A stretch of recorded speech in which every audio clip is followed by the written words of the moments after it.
योगेन चित्तस्य पदेन वाचा बलं मदेन शरीरस्य वैद्यकेन योपाकरोत्तन्मुनीनां पतञ्जलिं प्राञ्जलिरानतोऽस्मि। पतञ्जलिं प्राञ्जलिरानतोऽस्मि। नावೊಂದು ಓದ್ತೀನಿ ನೀವೊಂದು ಓದ್ಬಿಡು. अथ योगानुशासनम् योगश्चित्तवृत्तिनिरोधः तदा द्रष्टस्वरूपे अवस्थानां वृत्तिसारोप्यमित्र वृत्तयः द्रष्टस्वरूपे पञ्चतयः अवस्थानं तिष्ठाः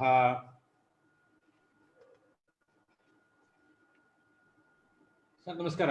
प्रमाणा विपर्यया विकल्पनिद्रा स्मृतयः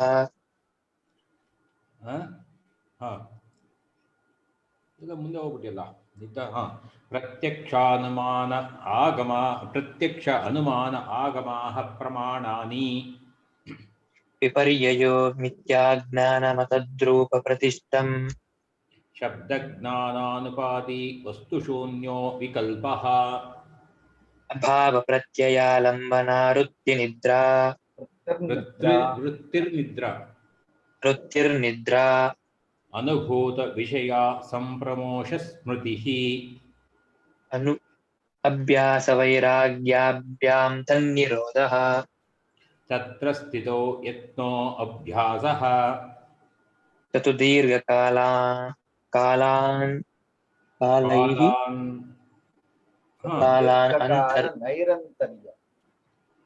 दीर्घकालनैरन्तर्य सत्कारसेवितो दृढभूमिः दृष्टानुश्रविक विषय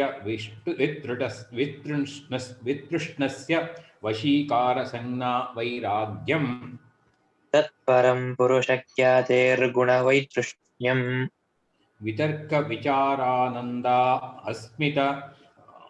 अस्मितारूप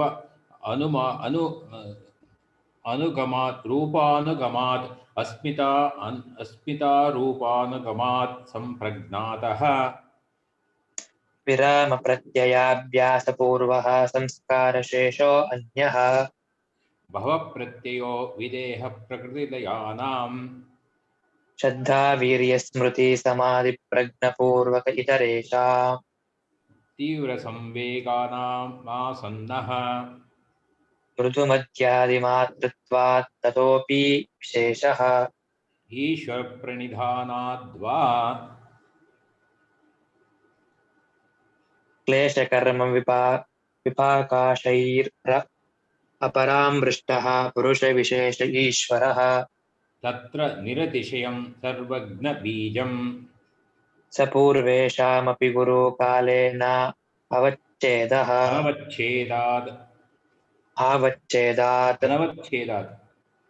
अनवच्छेदात् सर साका पूर्ण ओद्बिಡಿ सर ಒಂದು ಪಾದ ಫುಲ್ಲು पूर्ण ಒಂದ್ಸಲ ಅದು तस्य वाचकः प्रणवः तज्जपस्तदर्थभावनम् ततः प्रत्यक्षश्च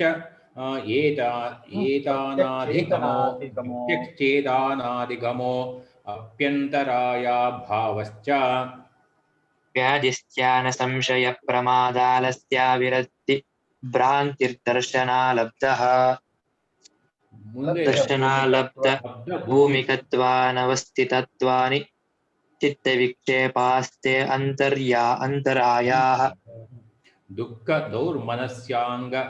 दौर्मनस्यांगमे जयत्व श्वास प्रश्वास विक्षेप सह भुवः तत्प्रतिषेधार्थमेकतत्वाभ्यासः मैत्री करुणामुदितोपेक्षाणां सुख दुःख पुण्य विषयाणां भावनातश्चित्तप्रसादनम्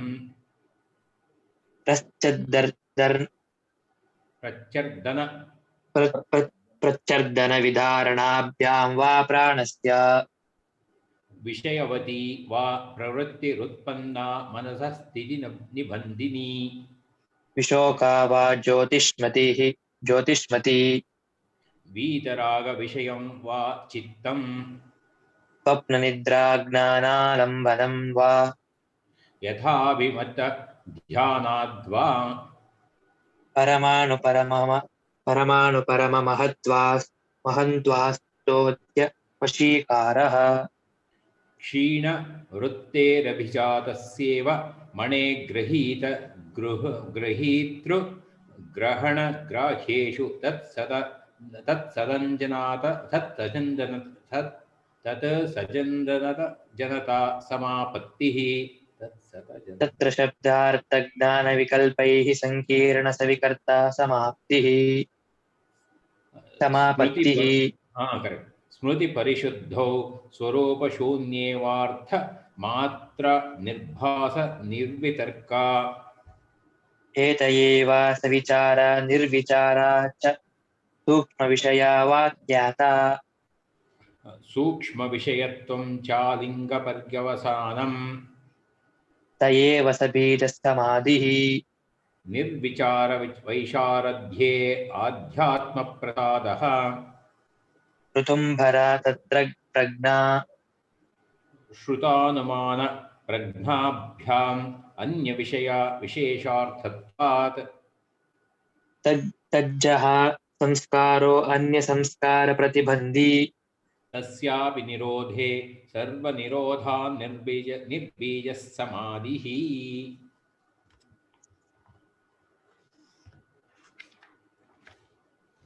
ಪ್ರಾಯಶಃ ಕೆಲವೊಂದು ಸೂತ್ರಗಳ ಉಚ್ಚಾರಣೆಯಲ್ಲಿ ಸ್ವಲ್ಪ ಪರಿಷ್ಕಾರ ಆಗ್ಬೇಕು ಅನ್ಸುತ್ತೆ, ಮಿಕ್ಕಿದೆಲ್ಲ ಸಿಗಿದೆ. ಕೆಲವೊಂದು ಸೂತ್ರಗಳ ಉಚ್ಚಾರಣೆಯಲ್ಲಿ ಒಂದ್ ಸ್ವಲ್ಪ ಪರಿಷ್ಕಾರ ಆಗ್ಬೇಕು ಅನ್ಸುತ್ತೆ, ಮಿಕ್ಕಿದೆಲ್ಲ ಸರಿ ಇದೆ. ಆಲ್ಮೋಸ್ಟ್ 95% ಸರಿ ಇದೆ. ಉಚ್ಚಾರಣೆಯಲ್ಲಿ ಏನು ಸಮಸ್ಯೆ ಇಲ್ಲ. ಮುಂದಿನ ಭಾಗಕ್ಕೆ ಈಗ ನಾವು ಹೋಗುವ.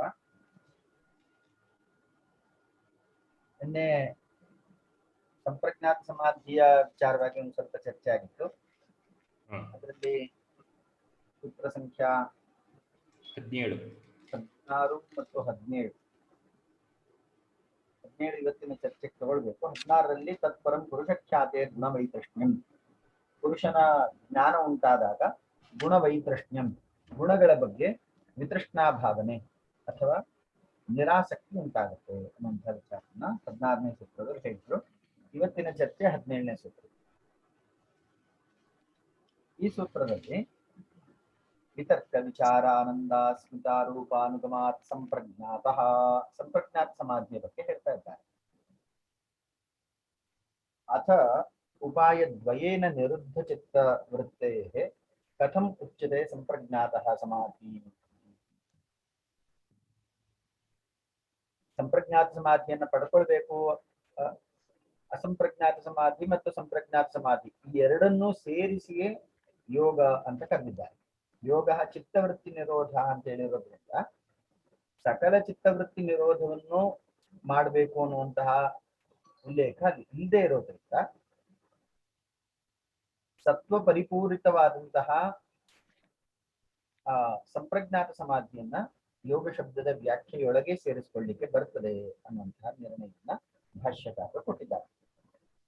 ಇನ್ನು ಈಗ ಅಥ ಉಪಾಯದ್ವಯೇನ, ಯಾವ್ಯಾವ್ದು ಉಪಾಯದ್ವಯ? ಅಭ್ಯಾಸ ವೈರಾಗ್ಯಾಭ್ಯಾಂ ತನ್ನಿರೋಧ ಅಂತ ಹೇಳ್ತೀವಿ. ಈ ಎರಡು ಉಪಾಯದಿಂದ ನಿರುದ್ಧ ಚಿತ್ತವೃತ್ತೇ, ಚಿತ್ತವೃತ್ತಿಗಳೆಲ್ಲವೂ ಕೂಡ ನಿಗ್ರಹಿಸಲ್ಪಟ್ರೆ ಆಗ ಕಥಮುಚ್ಯತೆ ಸಂಪ್ರಜ್ಞಾತ ಸಮಾಧಿ, ಆಗ ಸಂಪ್ರಜ್ಞಾತ ಸಮಾಧಿ ಹೇಗಾಗುತ್ತೆ ಅನ್ನೋದ್ರ ಬಗ್ಗೆ ಇಲ್ಲಿ ವಿಸ್ತಾರವಾಗಿ ಚರ್ಚೆ ಮಾಡಿದ್ದಾರೆ. ಓದ್ತೀರಾ ಸರ್? ವಿತರ್ಕ ವಿಚಾರಾನಂದ ಅಸ್ಮಿತ ರೂಪಾನುಗಮಾತ್ ಸಂಪ್ರಜ್ಞಾತಃ. ವಿತರ್ಕ ಚಿತ್ತಸ್ಯಾಲಂಬನೆ ಸ್ಥೂಲಃ ಅಭೋಗಃ ಸೂಕ್ಷ್ಮೋ ವಿಚಾರಃ ಅಭೋಗಃ ಸೂಕ್ಷ್ಮೋ ಆಭೋಗಃ ಸೂಕ್ಷ್ಮೋ ವಿಚಾರಃ ಸೂಕ್ಷ್ಮೋ ವಿಚಾರಃ ಆನಂದೋ ಆಹ್ಲಾದಃ ಏಕಾತ್ಮಿಕಾ ಸಂವಿದಸ್ಮಿತ. ತತ್ರ ಪ್ರಥಮಶ್ಚತುಷ್ಟಯಾನುಗತಃ ಸಮಾಧಿಃ ಸವಿತರ್ಕಃ, ದ್ವಿತೀಯೋ ವಿತರ್ಕ ವಿಕಲಃ ಸವಿಚಾರಃ, ತೃತೀಯೋ ವಿಚಾರ ವಿಕಲಃ ಸಾನಂದಃ, चतुर्थस्थ विकलो अस्मिता मात्र इति सर्व एते सालंबनाः समादयः ಇವೆಲ್ಲವೂ ಕೂಡ ಸಾಲಂಬನ ಸಮಾಧಿ. ಆಲಂಬನೆ ಅಂದ್ರೆ ಆಧಾರ. ಯಾವುದೋ ಒಂದು ಆಧಾರವನ್ನ ಇಟ್ಟುಕೊಂಡಾಗ ಅದು ಸಂಪ್ರಜ್ಞಾತ ಸಮಾಧಿ ಅಂತ ಆಗುತ್ತೆ. ಈಗ ಅಲ್ಲಿ ವಿತರ್ಕ, ವಿಚಾರ, ಆನಂದ, ಅಸ್ಮಿತಾ ಅಂತ ಹೇಳಿ 4 ವಿಧವಾದಂತಹ ಸಂಪ್ರಜ್ಞಾತ ಸಮಾಧಿಯನ್ನ ಹೇಳಿದ್ದಾರೆ.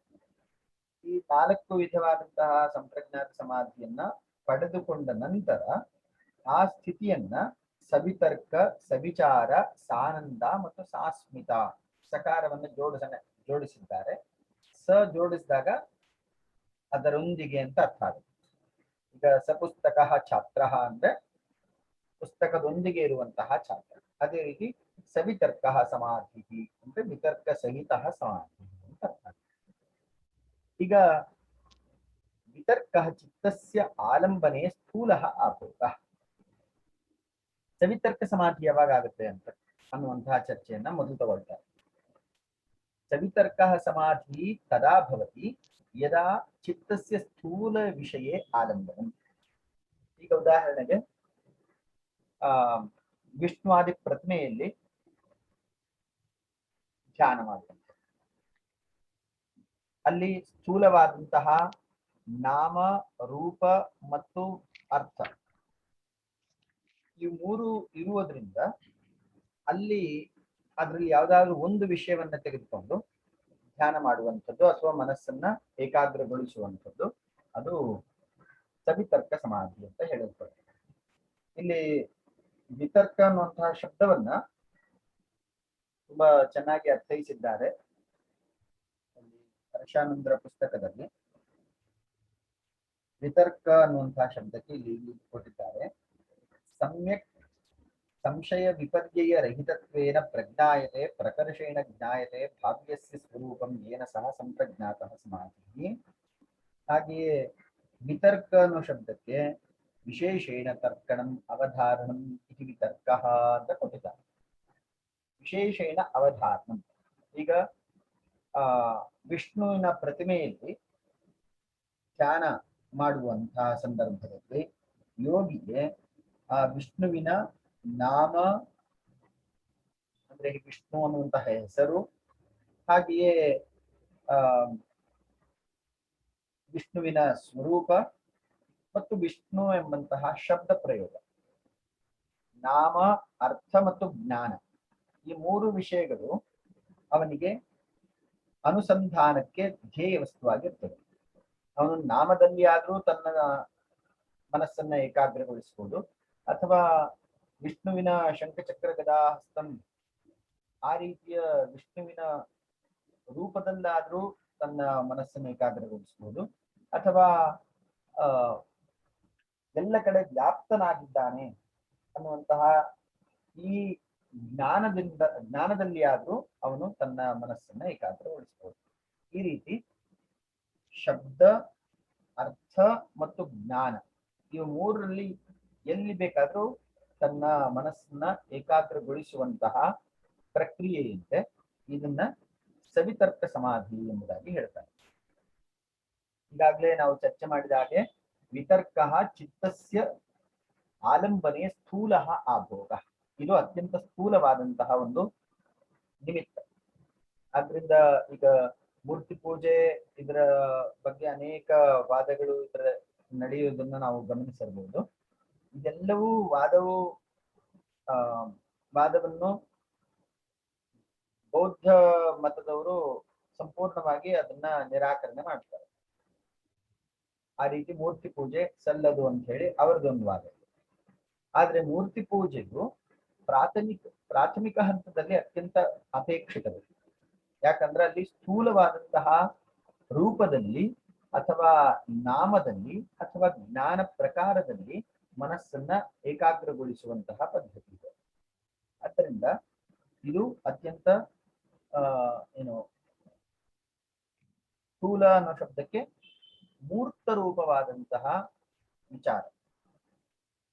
ಸಾಮಾನ್ಯವಾಗಿ ಮನಸ್ಸು ಅಬ್ಸ್ಟ್ರಾಕ್ಟ್ಸ್ ಅಲ್ಲಿ ನಿಂತ್ಕೊಳ್ಳೋದಿಲ್ಲ, ಅಮೂರ್ತವಾದಂತಹ ಕಲ್ಪನೆಯಲ್ಲಿ ಮನಸ್ಸು ನಿಂತ್ಕೊಳ್ಳೋದಿಲ್ಲ. ಮೂರ್ತವಾದಂತಹ ವಿಚಾರದಲ್ಲಿ ಮನಸ್ಸು ಸುಲಭವಾಗಿ ನಿಂತ್ಕೊಳ್ತದೆ. ಸೊ ಇದು ಮೊದಲನೆಯ ಹಂತ, ಸವಿತರ್ಕ ಸಮಾಧಿ ಅನ್ನುವಂಥದ್ದು ಮೊದಲನೆಯ ಹಂತ. ಇನ್ನು ಈ ಎರಡನೇದು ಸವಿತರ್ಕ ಅಂದ್ರೆ ಸವಿತರ್ಕನ ಅಥವಾ ಸವಿತರ್ಕನ? ವಿತರ್ಕ ಸಹಿತ ಸವಿತರ್ಕ. ವಿತರ್ಕ ಸಹಿತ, ಅದೇ ವಿತರ್ಕ ಸಹಿತ. ವಿತರ್ಕ ಸಹಿತ ಸವಿತರ್ಕ ವಿತರ್ಕ ಅಂದ್ರೆ ವಿಶೇಷೇಣ ತರ್ಕ. ವಿಶೇಷೇಣ ತರ್ಕಣಂ ಅವಧಾರಣಂ. ವಿಶೇಷೇಣ ತರ್ಕಣಂ ಅವಧಾರಣಂ. ವಿತರ್ಕ ವಿಶೇಷೇಣ ತರ್ಕಣಂ ಅವಧಾರಣಂ. ವಿಶೇಷವಾಗಿ ಒಂದು ವಸ್ತುವಿನ ಜ್ಞಾನವನ್ನು ಪಡ್ಕೊಳ್ಳೋದು. ಇದರಲ್ಲಿ ಚತುರ್ಭುಜ ಯುಕ್ತನಾದಂತಹ ವಿಷ್ಣುವಾದಿ ಪ್ರತಿಮೆಯಲ್ಲಿ ಮನಸ್ಸನ್ನಿಡುವಂಥದ್ದು, ಅಥವಾ ಸ್ಥೂಲ ಮಹಾಭೂತಗಳು, ಇಂದ್ರಿಯಗಳು, ಇವೆಲ್ಲ ಸ್ಥೂಲವಾದಂತಹ ವಿಷಯ. ಇವುಗಳಲ್ಲಿ ಮನಸ್ಸು ಸುಲಭವಾಗಿ ಯೋಗಿಗೆ ಇಡ್ಲಿಕ್ಕೆ ಸಾಧ್ಯವಾಗ್ತದೆ. ಇದು ಮೊದಲನೆಯ ಅವಸ್ಥೆ, ಸಂಪ್ರಜ್ಞಾತ ಸಮಾಧಿಯ ಮೊದಲನೆಯ ಅವಸ್ಥೆ, ಮೊದಲನೆಯ ಮೆಟ್ಟಿಲು ಅಂತ ಕರೀಬಹುದು. ಎರಡನೇದು ವಿಚಾರ, ಸೂಕ್ಷ್ಮ ವಿಚಾರ. ಈಗ ಸ್ಥೂಲ ಆಭೋಗದಿಂದ ಸ್ವಲ್ಪ ಸೂಕ್ಷ್ಮದ ಕಡೆ ಮನಸ್ಸು ಹರಿಯುವ ಸಾಮರ್ಥ್ಯವನ್ನು ಹೊಂದಿದ್ರೆ ಆಗ ಅವನೇನ್ ಮಾಡ್ತಾನೆ, ವಿಶೇಷೇಣ ಚರಣಂ ಸೂಕ್ಷ್ಮ ವಸ್ತು ಪರ್ಯಂತಮಿತಿ ವಿಚಾರ. ಸೂಕ್ಷ್ಮ ವಸ್ತುವಿನ ಮೇಲೆ ತನ್ನ ಮನಸ್ಸನ್ನ ಏಕಾಗ್ರಗೊಳಿಸುವ ಸಾಮರ್ಥ್ಯ. ಅಲ್ಲಿ ಸೂಕ್ಷ್ಮ ವಸ್ತು ಅನ್ನೋದಕ್ಕೆ ಇಲ್ಲಿ ಪ್ರಕೃತಿ, ಮಹತ್ತು, ಅಹಂಕಾರ, ಪಂಚತನ್ಮಾತ್ರಗಳು ಅಂತ ಹೇಳಿ ಇಷ್ಟನ್ನ ಸೂಕ್ಷ್ಮ ವಸ್ತುವಾಗಿ ಪರಿಗಣಿಸಿಕೊಟ್ಟಿದ್ದಾರೆ. ಇವುಗಳಲ್ಲಿ ಮನಸ್ಸನ್ನ ಇಡುವ ಸಾಮರ್ಥ್ಯ ಹೊಂದಿದ್ರೆ ಆಗ ಅಂತಹ ಸಮಾಧಿಯನ್ನ ಸವಿಚಾರ ಸಮಾಧಿ ಎಂಬುದಾಗಿ ಹೇಳ್ತಾರೆ. ಇಲ್ಲಿ ಪುನಃ ಅಂತರ್ಭೇದವನ್ನು ಹರ್ಷಾನಂದರ ಪುಸ್ತಕದಲ್ಲಿ ಮಾಡಿದ್ದಾರೆ. ಸವಿತರ್ಕ ಮತ್ತು ನಿರ್ವಿತರ್ಕ, ಹಾಗೆಯೇ ಸವಿಚಾರ ಮತ್ತು ನಿರ್ವಿಚಾರ ಎಂಬುದಾಗಿ ಎರಡು ಭೇದಗಳನ್ನ, ಉಪಭೇದಗಳನ್ನ ಈ ಪುಸ್ತಕದಲ್ಲಿ ಮಾಡಿದ್ದಾರೆ. ವಸ್ತುತಃ ಈ ವಿಷಯವಾಗಿ ಭಾಷ್ಯದಲ್ಲಿ ಆಗ್ಲಿ ಸೂತ್ರದಲ್ಲಾಗ್ಲಿ ಉಲ್ಲೇಖ ಇಲ್ಲ. ಮುಂದೆ ಇದೇ ವಿಚಾರವನ್ನ ಸೂತ್ರ ಸಂಖ್ಯಾ 42ನೇ ಸೂತ್ರ ಒಂದ್ಸಲ ನೋಡಿ. ತತ್ರ ಶಬ್ದಾರ್ಥ ಜ್ಞಾನ ವಿಕಲ್ಪೈ ಸಂಕೀರ್ಣಾ ಸವಿತರ್ಕಾ ಸಮಾಪತ್ತಿ ಸ್ಮೃತಿ ಪರಿಶುದ್ಧೌ ಸ್ವರೂಪ ಶೂನ್ಯೇವಾರ್ಥ ಮಾತ್ರ ನಿರ್ಭಾಸ ನಿರ್ವಿತರ್ಕ. ಇಲ್ಲಿ ಸವಿತರ್ಕ ಮತ್ತು ನಿರ್ವಿತರ್ಕ ಅನ್ನುವಂತಹ ಶಬ್ದಗಳ ಪ್ರಯೋಗವನ್ನು ಮಾಡಿದ್ದಾರೆ. ಇದನ್ನ ಆಧರಿಸಿ ಸವಿತರ್ಕ ಸಮಾಧಿ, ನಿರ್ವಿತರ್ಕ ಸಮಾಧಿ, ಹಾಗೆಯೇ ಸವಿಚಾರ ಸಮಾಧಿ, ನಿರ್ವಿಚಾರ ಸಮಾಧಿ ಅಂತ ಹೇಳಿ ಈ 4 ಪ್ರಕಾರವನ್ನು ಮಾಡಿದ್ದಾರೆ. ಈ 4 ಪ್ರಕಾರದ ಅರ್ಥ ಏನು ನಮಗೆ ಗೊತ್ತಾಗತ್ತೆ ಅಂದ್ರೆ, ಸವಿತರ್ಕ ಸಮಾಧಿಯಲ್ಲಿ ಸ್ಥೂಲವಾದಂತಹ ವಿಷಯಗಳು ಆಲಂಬನೆಗೆ ಕಾರಣವಾಗಿರ್ತದೆ. ಉದಾಹರಣೆಗೆ ವಿಷ್ಣುವಾದಿ ಪ್ರತಿಮೆ, ಚತುರ್ಭುಜ ಯುಕ್ತನಾದಂತಹ ವಿಷ್ಣುವಿನ ಪ್ರತಿಮೆ ಏನಿರುತ್ತೋ ಅದು, ಅಥವಾ ಸ್ಥೂಲ ಮಹಾಭೂತಗಳು, ಇಂದ್ರಿಯಗಳು ಮತ್ತು ಘಟ ಎಂಬಂತಹ ಉದಾಹರಣೆಗಳನ್ನು ಕೊಟ್ಟಿದ್ದಾರೆ. ಈ ರೀತಿಯ ಸ್ಥೂಲ ಪದಾರ್ಥಗಳು ಸುಲಭವಾಗಿ ಮನಸ್ಸು ಯಾವ ವಿಷಯದಲ್ಲಿ ನಿಂತ್ಕೊಳ್ಳಿಕ್ಕೆ ಸಾಧ್ಯವೋ, ಉದ್ಭೂತ ರೂಪತ್ವ ಯಾವುದಕ್ಕಿದೆಯೋ ಅಂತಹ ನಾಮರೂಪ ಗುಣಗಳಿಂದ ಕೂಡಿದಂತಹ ಯಾವುದೇ ವಸ್ತುವಿನಲ್ಲೂ ಮನಸ್ಸನ್ನ ಇಡ್ಲಿಕ್ಕೆ ಸಾಧ್ಯ ಆಗ್ತದೆ. ಅಂತಹ ಸಂದರ್ಭದಲ್ಲಿ ಅದನ್ನ ಸವಿತರ್ಕ ಸಮಾಧಿ ಅಂತ ಕರೀತಾರೆ. ಹಾಗಾದ್ರೆ ನಿರ್ವಿತರ್ಕ ಸಮಾಧಿ ಅಂದ್ರೆ ಏನು? ನಿರ್ವಿತರ್ಕ ಸಮಾಧಿಯಲ್ಲಿ ಈ ವಸ್ತುಗಳು ತಮ್ಮ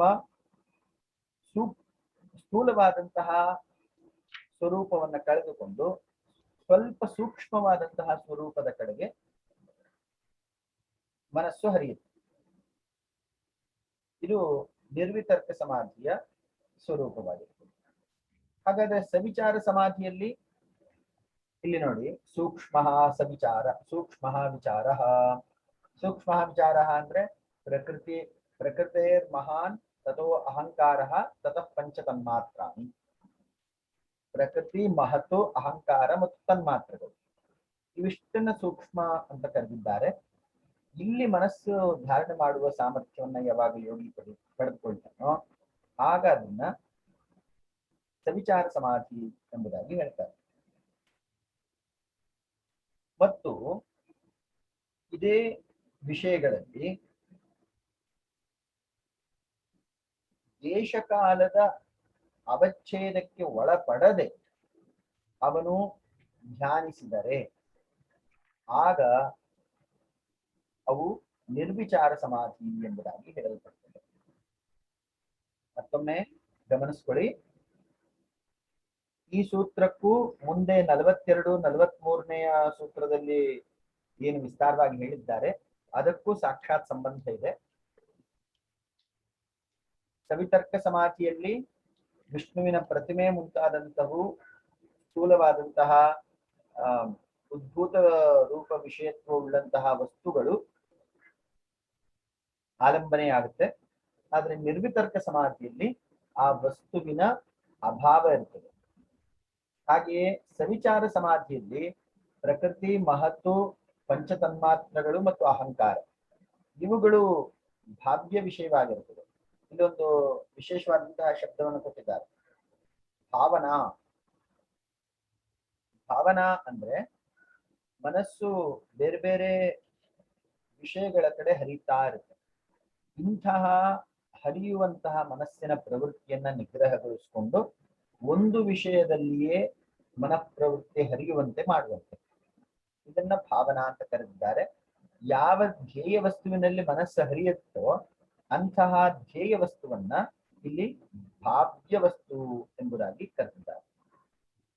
ಭಾವ್ಯಂ ಭಾವ್ಯ ಪದಾರ್ಥ ಭಾವ್ಯಂ ವಸ್ತು ತದ್ಭವತಿ ಯತ್ರ ಮನಃ ಮನಸಃ ವೃತ್ತಯಃ ತಸ್ಮಿನ್ ಏವ ವಿಷಯೇ ನಿರಂತರಾಯಂ ಪ್ರವಹತಿ. ಯಾವುದೇ ಅಂತರಾಯ ಇಲ್ಲದೆ ತೈಲ ಧಾರಾವತ ಸಂತತ ಪ್ರವಾಹ ಅಂತ ಹೇಳ್ತಾರಲ್ಲ, ಅದೇ ರೀತಿ ತೈಲದ ಧಾರೆಯಂತೆ ಯಾವುದೇ ಅವಚ್ಛೇದಗಳಿಲ್ಲದೆ ನಿರಂತರವಾಗಿ ಮನೋವೃತ್ತಿ ಒಂದೇ ವಿಷಯದ ಕಡೆ ಹರಿಯುವುದನ್ನ ಭಾವನಾ ಎಂಬುದಾಗಿ ಕರೆದಿದ್ದಾರೆ. ಈ ಭಾವನೆಯು ಅವನಿಗೆ ಸೂಕ್ಷ್ಮ ವಿಷಯದಲ್ಲಿ ಉಂಟಾದಾಗ ಅದನ್ನ ಸವಿಚಾರ ಸಮಾಧಿ ಎಂಬುದಾಗಿ ಹೇಳ್ತಾರೆ. ಈ ಸವಿತರ್ಕ, ನಿರ್ವಿತರ್ಕ, ಸವಿಚಾರ ಮತ್ತು ನಿರ್ವಿಚಾರ ಈ 4 ವಿಷಯಗಳಲ್ಲಿ ಗ್ರಾಹ್ಯ ವಸ್ತುವು ಪ್ರಧಾನವಾಗಿರ್ತದೆ. ಅಂದ್ರೆ ಭಾವ್ಯ ವಸ್ತುವು ಪ್ರಧಾನವಾಗಿರ್ತದೆ. ಭಾವ್ಯ ವಸ್ತು ಭಾವನಾ ಮತ್ತು ಭಾವುಕ ಇದನ್ನ ತ್ರಿಪುಟಿ ಎಂಬುದಾಗಿ ಕರೆದಿದ್ದಾರೆ. ಈ 3ರ ಸಹಯೋಗ ಇರ್ತದೆ. ಅಂದ್ರೆ ತಾನು ಧ್ಯಾನಿಸುವವನು, ಧ್ಯೇಯ ವಸ್ತು ಮತ್ತು ಧ್ಯಾನ ಎಂಬಂತಹ ಪ್ರಕ್ರಿಯೆ ಈ 3 ಇರೋದ್ರಿಂದ ಇದನ್ನ ತ್ರಿಪುಟಿ ಅಂತ ಕರೀತಾರೆ. ಈ ತ್ರಿಪುಟಿಯಲ್ಲಿ ಭಾವ್ಯ ವಸ್ತುವಿಗೆ ಹೆಚ್ಚು ಮಹತ್ವ ಇರ್ತದೆ, ಅದು ಪ್ರಧಾನವಾಗಿರ್ತದೆ. ಇನ್ನು 3ನೆಯ ಅವಸ್ಥೆ ಆಹ್ಲಾದ. ಇದು ಸಾನಂದ ಅನ್ನುವಂತಹ ಸಮಾಧಿಯ ವಿಷಯವಾಗಿ ಇಲ್ಲಿ ಒಂದು ಪದದಲ್ಲಿ ಮಾತ್ರ ಉಲ್ಲೇಖ ಮಾಡುತ್ತಾರೆ. ಆನಂದೋ ಆಹ್ಲಾದ ಮುಗಿತು. ಆದರೆ ಈ ಆನಂದವು ಬಾಹ್ಯ ವಸ್ತು ನಿರಪೇಕ್ಷವಾಗಿರ್ತದೆ. ಅಂದ್ರೆ ರಜಸ್ತಮೋ ಗುಣಗಳ ನಾಶದ ಮೂಲಕ ವಿವೇಕ ಖ್ಯಾತಿಯನ್ನ ಉದಯಿಸಿಕೊಂಡು ಯಾರು ಅಂತರಂಗದಲ್ಲಿ ಆನಂದವನ್ನು ಅನುಭವಿಸ್ತಾನೋ ಅಂತಹ ಈ ಸ್ಥಿತಿಯನ್ನ ಆನಂದ ಸಮಾಧಿ ಎಂಬುದಾಗಿ ಹೇಳ್ತಾರೆ. ಇಲ್ಲಿ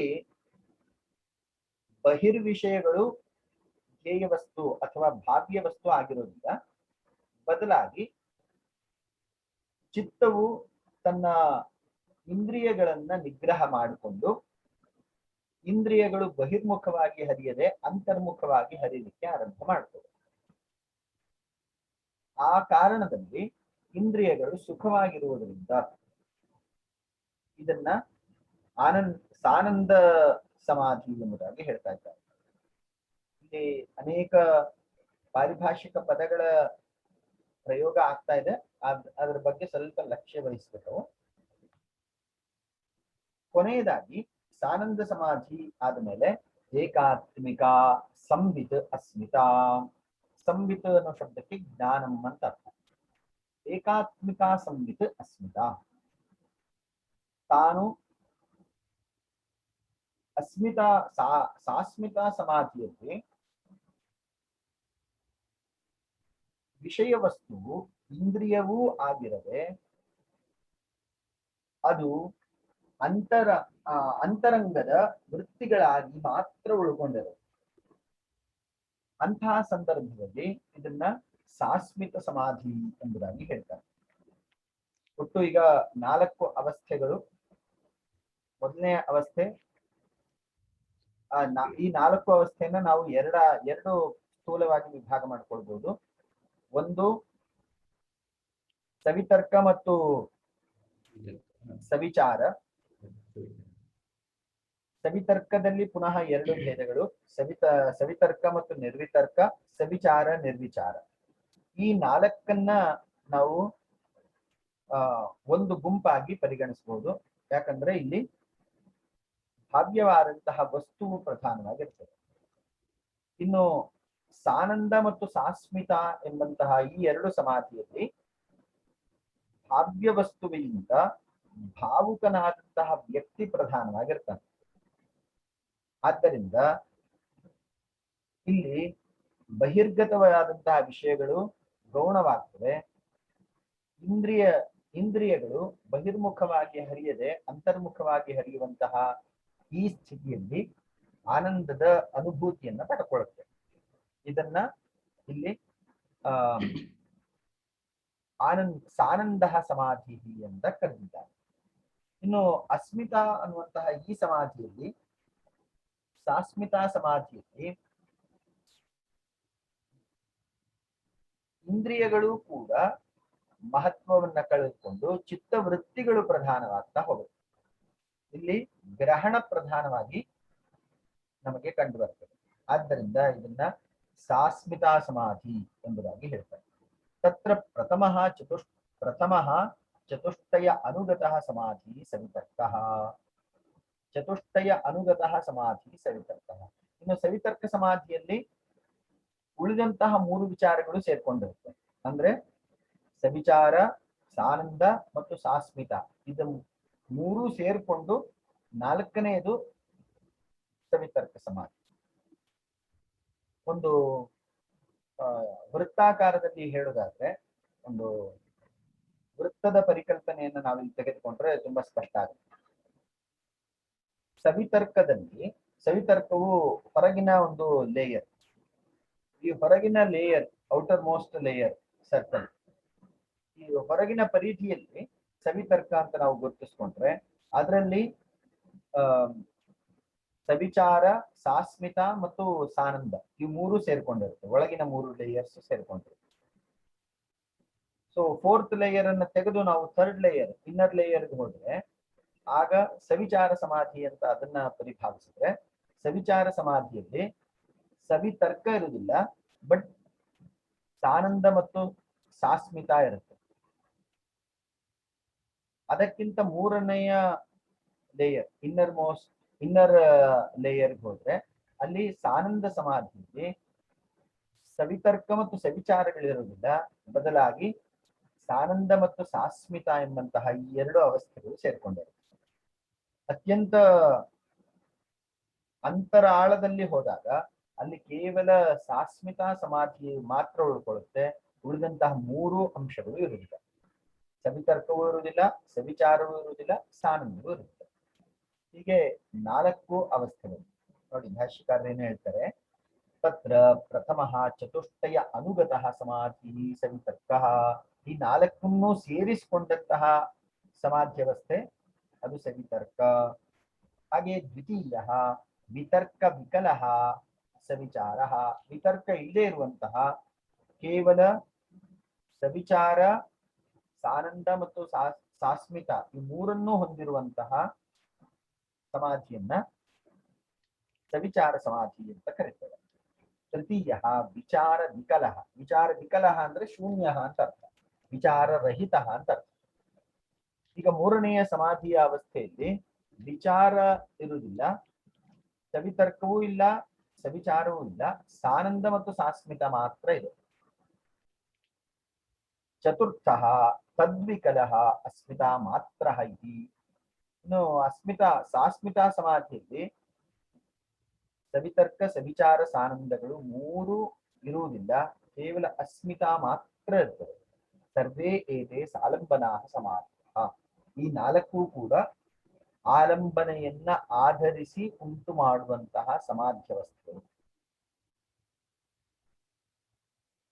ಇಷ್ಟು ಈ ಸೂತ್ರದ ಅರ್ಥ ಮತ್ತು ಅದರ ಉಪಭೇದಗಳು. ಭಾಷ್ಯಕಾರರು ಇಲ್ಲಿ ಮುಂದೆ ಉಲ್ಲೇಖ ಮಾಡಿದಂತಹ ಸೂತ್ರಗಳನ್ನು ಕೂಡ ಪರಾಮರ್ಶೆ ಮಾಡಿದ್ದಾರೆ. ಮತ್ತೆ ರೆಫರೆನ್ಸ್ ತಗೊಂಡು ಇಲ್ಲಿ ಸಂಪೂರ್ಣವಾಗಿ ಭಾಷ್ಯವನ್ನ ವಿವರಿಸಿದ್ದಾರೆ, ಭಾಷ್ಯದಲ್ಲಿ ವಿವರಿಸಿದ್ದಾರೆ. ಇದ್ರ ಬಗ್ಗೆ ನಿಮ್ಗೆ ಸ್ವಲ್ಪ ಸ್ಪಷ್ಟ ಪರಿಜ್ಞಾನ ಬೇಕಾಗ್ತದೆ. ಹಿಂದೆ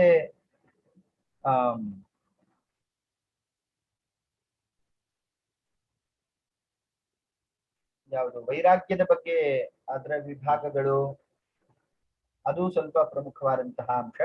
ಅದೇ ರೀತಿ ಸಂಪ್ರಜ್ಞಾತ ಸಮಾಧಿ ಮತ್ತು ಅದರ 4 ವಿಭಾಗಗಳು, ಅವುಗಳು ಯಾವ ಅಂಶಗಳನ್ನು ಹೇಳುತ್ತೆ. ವಸ್ತುತಃ ಇದು 4 ಅಲ್ಲ 6. ಸವಿತರ್ಕ, ನಿರ್ವಿತರ್ಕ, ಸವಿಚಾರ, ನಿರ್ವಿಚಾರ. ಆದ್ರೆ ಸಾನಂದ ಮತ್ತು ಸಾಸ್ಮಿತೆಯಲ್ಲಿ ಪುನಃ ಭೇದಗಳಿಲ್ಲ. ಅಲ್ಲಿ ಸೂತ್ರದಲ್ಲೂ ಅದರ ಬಗ್ಗೆ ಉಲ್ಲೇಖ ಮಾಡಲಿಲ್ಲ. ಈ ಸವಿತರ್ಕ ಮತ್ತು ನಿರ್ವಿತರ್ಕ, ಸವಿಚಾರ, ನಿರ್ವಿಚಾರ ಈ 4ರಲ್ಲಿ ಭಾವ್ಯ ವಸ್ತುವು, ಧ್ಯೇಯ ವಸ್ತುವು ಪ್ರಮುಖ ಆಗಿರೋದ್ರಿಂದ ಇದು ಒಂದು ಗುಂಪಿಗೆ ಬರುತ್ತದೆ. ಇನ್ನು ಸಾನಂದ ಮತ್ತು ಸಾಸ್ಮಿತೆಯಲ್ಲಿ ಅತ್ಯಂತ ಸೂಕ್ಷ್ಮ ವಸ್ತುಗಳಾದಂತಹ ಯಾವುದು ಆನಂದ, ಆಹ್ಲಾದ, ಏಕಾತ್ಮಿಕ, ಸಂವಿತ, ಅಸ್ಮಿತಾ. ಸೊ ಇವೆಲ್ಲವೂ ಕೂಡ ಆಂತರಂಗಿಕ ವಿಷಯಗಳಿಗೆ ಸಂಬಂಧಪಟ್ಟಂತಹ ಅಂಶ ಆಗಿರೋದ್ರಿಂದ ಇವುಗಳಲ್ಲಿ ಉಪಭೇದಗಳನ್ನ ಕೊಟ್ಟಿಲ್ಲ. ಹೀಗೆ ಮೊದಲ 2ರಲ್ಲಿ ಭಾವ್ಯ ವಸ್ತು ಪ್ರಧಾನವಾಗಿರ್ತದೆ, ನಂತರದ 2ರಲ್ಲಿ ಭಾವನೆಯು ಪ್ರಧಾನವಾಗಿರ್ತದೆ. ಅಂದ್ರೆ ಗ್ರಹಣ, ಜ್ಞಾನಂ ಇದು ಪ್ರಧಾನವಾಗಿರ್ತದೆ. ಈ ರೀತಿ ಈ 4ನ್ನು ಸೇರಿಸಿಕೊಂಡು ಸಂಪ್ರಜ್ಞಾತ ಸಮಾಧಿ ಎಂಬುದಾಗಿ ಹೇಳ್ತಾರೆ.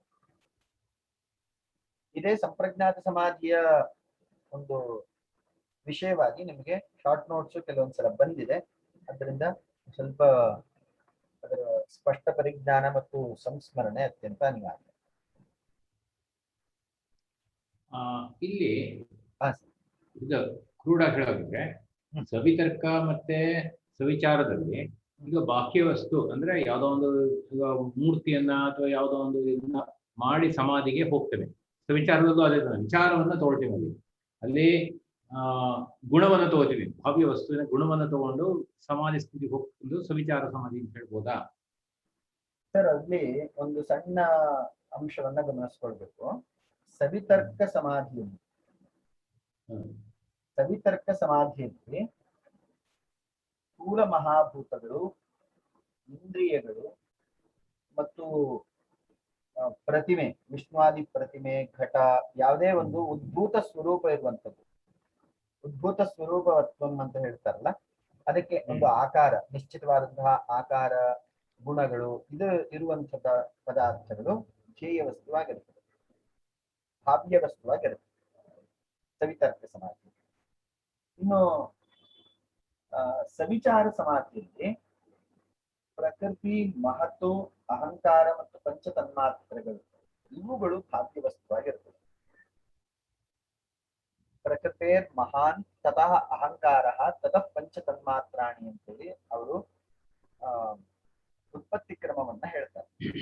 ಹೇಗೆ ಸವಿಚಾರ ಅಂದ್ರೆ ಗುಣಗಳನ್ನ ಹೊಂದಿರೋದು, ಇದು ಸೂಕ್ಷ್ಮವಾದಂತಹ ವಿಚಾರಗಳು. ಇವುಗಳು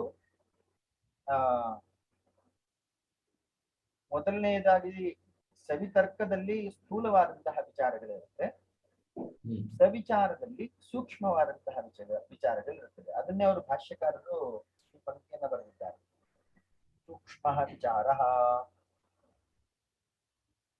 ಅಂತ ಹೇಳಿ ಒಂದೇ ಪಂಕ್ತಿ ಬರೆದಿದ್ದಾರೆ. ಎಲ್ಲಿ ಸ್ಥೂಲವಾದಂತಹ ಆಭೋಗ ಇರ್ತದೋ ಅದು ಸವಿತರ್ಕ, ಸೂಕ್ಷ್ಮವಾದಂತಹ ಆಭೋಗ ಇದ್ರೆ ಅದು ಸವಿಚಾರ. ಆದ್ರಿಂದ ಸವಿಚಾರ ಶಬ್ದಕ್ಕೆ ವ್ಯಾಖ್ಯಾನ ಮಾಡ್ಬೇಕಾದ್ರೆ ವಿಶೇಷೇಣ ಚರಣಂ ಸೂಕ್ಷ್ಮ ವಸ್ತು ಪರ್ಯಂತಮಿತಿ ವಿಚಾರ. ಸೂಕ್ಷ್ಮ ವಸ್ತುವಿನವರೆಗೆ ಮನಸ್ಸು ಹರಿಯುವಂಥದ್ದು ಸವಿಚಾರ ಸಮಾಧಿ ಆಗುತ್ತೆ. ಸ್ಥೂಲ ವಸ್ತುವಿನಲ್ಲೇ ನಿಂತ್ಕೊಂಡ್ಬಿಟ್ರೆ ಅದು ಸವಿತರ್ಕ ಸಮಾಧಿ ಆಗುತ್ತೆ. ಸ್ಥೂಲ ವಸ್ತುವಿಗಿಂತ ಮುಂದೆ ಹೋಗಿ ಸೂಕ್ಷ್ಮ ವಸ್ತುವಿಗೆ ಬಂದು ನಿಂತ್ಕೊಂಡ್ರೆ ಅಂತಹ ಸ್ಥಿತಿಯನ್ನ ಸವಿಚಾರ ಸಮಾಧಿ ಸವಿಚಾರ ಸಮಾಧಿ ಎಂಬುದಾಗಿ ಹೇಳ್ತಾರೆ. ಸಾನಂದ ಅಂದ್ರೆ ಈಗ ಸೂಕ್ಷ್ಮ ವಸ್ತು ಸ್ಥೂಲ ವಸ್ತುಗಳ ಬಗ್ಗೆ ಆಯ್ತು, ಸವಿತರ್ಕ ಆಯ್ತು, ಇನ್ನೂ ಸೂಕ್ಷ್ಮ ಅಂದ್ರೆ ಸವಿಚಾರ ಆಯ್ತು. ಈಗ ಸಾನಂದ ಅಂದ್ರೆ ಸಾನಂದದಲ್ಲಿ ಇಂದ್ರಿಯಗಳು ವಿಷಯ ಮುಖವಾಗಿ ಹರಿಯದೆ ಅಂತರ್ಮುಖವಾಗ್ತಾ ಹೋಗುತ್ತೆ. ಈ ಅಂತರ್ಮುಖವಾಗುವಂತಹ ಸ್ಥಿತಿಯನ್ನ, ಇಂದ್ರಿಯಗಳು ಅಂತರ್ಮುಖವಾಗುವಂತಹ ಸ್ಥಿತಿಯನ್ನ ಸಾನಂದ ಅಂತ ಹೇಳ್ತಾರೆ.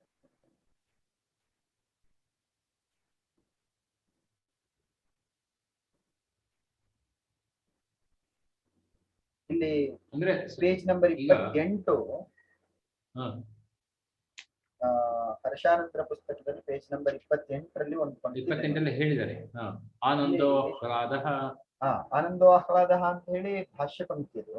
ಆದ್ರೆ ಮುಂದಿನ ಸಾಲು ನೋಡಿ, ಸ್ಥೂಲೇಂದ್ರಿಯಗಳನ್ನು ಚಿತ್ತದ ಆಲಂಬನವಾಗಿ ಮಾಡಿಕೊಂಡಾಗ ಅಲ್ಲಿಯವರೆಗೆ ವಿಷಯಗಳು ಆಲಂಬನವಾಗಿತ್ತು, ವಿಷಯಗಳು ಆಲಂಬನವಾಗಿತ್ತು. ಈಗ ಬಾಹ್ಯ ವಸ್ತುವನ್ನ ಹೊರತುಪಡಿಸಿ ಇಂದ್ರಿಯಗಳೇ ಆಲಂಬನೆಯಾಗಿದೆ. ಮನಸ್ಸಿಗೆ ಒಂದು ಆಲಂಬನೆ ಬೇಕು, ಒಂದು ಆಧಾರ ಬೇಕಾಗುತ್ತೆ ನಿಲ್ಲಲಿಕ್ಕೆ. ಅಂತಹ ಆಧಾರವು ಇಂದ್ರಿಯಗಳಾಗಿದ್ದರೆ, ಮನಸ್ಸು ಇಂದ್ರಿಯದಲ್ಲೇ ನಿಂತರೆ ಆಗ ಇದನ್ನ ಸಾನಂದ ಸಮಾಧಿ ಎಂಬುದಾಗಿ ಕರೆಯುವುದು. ಅಂದ್ರೆ ಇದರಲ್ಲಿ ಈ ಸ್ಥಿತಿಯಲ್ಲಿ ಬಾಹ್ಯ ವಸ್ತುಗಳು ಅಥವಾ ಸ್ಥೂಲ ವಸ್ತುಗಳ ಬಗ್ಗೆ ಇದಿರಲ್ಲ, ಗಮನ ಇರಲ್ಲ. ಹೌದು. ಅಂದ್ರೆ ಇಲ್ಲಿಗೆ ಏನಾಗುತ್ತೆ, ಮೂರ್ತಿ ಪೂಜೆ ಅಥವಾ ಈ ತರ ವಿಚಾರಗಳು ಅವೆಲ್ಲವೂ ಹೊರಟೋಗಿರುತ್ತೆ. ಆ ಸ್ಥಿತಿಯನ್ನ ಮೀರಿರ್ತಾರೆ. ಹೌದು. ಸಾಸ್ಮಿತ ಅಂದ್ರೆ ಹೇಳಿ ಸರ್. ಅಲ್ಲ, ಈಗ ಸಾನಂದ ವಿಷಯ ಇಂದ್ರಿಯಗಳನ್ನ ಸಾಲಂಬನ ಮಾಡ್ಕೊಂಡು ಕೇವಲ ಸ್ಥೂಲ ವಿಷಯಗಳು ಯಾವುದೂ ಇರೋದಿಲ್ಲ, ಕೇವಲ ಅಂತರ್ಮುಖವಾಗಿರುತ್ತೆ ಇಂದ್ರಿಯ. ಈಗ ಇದರಿಂದ ಮುಂದದ್ದು ಸಾಸ್ಮಿತ ಅಂದ್ರೆ ಏನು? ಇಲ್ಲಿ ನೋಡಿ,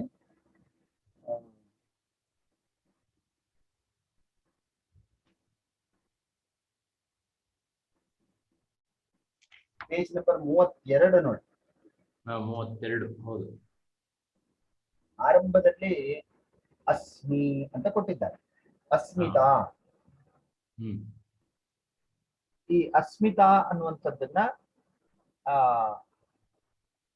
ಅಂತಃಕರಣ ವೃತ್ತಿ ಎಂಬುದಾಗಿ ಕರೆದಿದ್ದಾರೆ. ಅಂದ್ರೆ ಮನಃ, ಬುದ್ಧಿ, ಅಹಂಕಾರ, ಚಿತ್ತಂ ಅಂತ ಹೇಳಿ 4 ಅಂತಃಕರಣದ ವೃತ್ತಿಗಳಿವೆ. ಆ 4 ಅಂತಃಕರಣದ ವೃತ್ತಿಗಳು ಮೂಲ ರೂಪದಲ್ಲಿ ಒಂದೇ, ಕಾರ್ಯರೂಪದಿಂದ ಬೇರೆ. ಈಗ ಉದಾಹರಣೆಗೆ ಸಂಕಲ್ಪ ವಿಕಲ್ಪಾತ್ಮಕಂ ಮನಃ, ಸಂಕಲ್ಪ ಮಾಡುವಂಥದ್ದು ಮತ್ತೆ ಅದು ಈಗ ಬೆಳಗ್ಗೆ ಹೇಳ್ಬೇಕು ಅಂತ ಒಂದು ನಿರ್ಣಯ ಮಾಡುವಂಥದ್ದು, 5 ಗಂಟೆಗೆ ಹೇಳ್ತೇನೆ, 1-2 ದಿನ ಹೇಳುದು ಮತ್ತೆ ಬಿಡುವುದು, ಈ ರೀತಿ ಪರಿವರ್ತನೆ ಆಗ್ತಾ ಇರುವಂಥದ್ದು ಮನಸ್ಸಿನ ಸ್ವಭಾವ. ನಿಶ್ಚಯಾತ್ಮಿಕ ಬುದ್ಧಿ, ಯಾವುದೋ ದೃಢವಾಗಿ ಒಂದು ನಿರ್ಣಯಕ್ಕೆ ಬರ್ತದೋ, ಡಿಸಿಷನ್ ಮೇಕಿಂಗ್ ಕಾಂಪೊನೆಂಟ್ ಅಂತ ಹೇಳ್ತಾರಲ್ಲ, ಒಂದು ನಿರ್ಣಯಕ್ಕೆ ಬರುವ ಸಾಮರ್ಥ್ಯ ಏನಿದೆಯೋ ಅದು ಬುದ್ಧಿಯ ಕರ್ತವ್ಯ ಅಥವಾ ಕಾರ್ಯ ಅಂತ ಹೇಳ್ಬೋದು. ಇನ್ನು ಅಸ್ಮಿತಾ ಮಾತ್ರಂ ಅಹಂಕಾರ, ಎಲ್ಲ ಜೀವಿಗೂ ತಾನು ಇದ್ದೇನೆ ಎಂಬ ಭಾವ ಇರ್ತದೆ. ಯಾರಿಗೂ ತಾನು ಇದ್ದೇನೋ ಇಲ್ವೋ ಅಂತ ಸಂಶಯ ಇರುವುದಿಲ್ಲ. ಎಲ್ಲ ಜೀವಿಗೂ ಈ ಅಸ್ಮಿತಾ ಭಾವ ಇದ್ದೇ ಇರ್ತದೆ. ಇದನ್ನ ಅಹಂಕಾರ ಅಂತ ಕರೆದಿದ್ದಾರೆ. ಲೌಕಿಕವಾಗಿ ಈ ಅಹಂಕಾರ ಬೇರೆ ಅರ್ಥದಲ್ಲಿ ಪ್ರಯೋಗ ಇದೆ.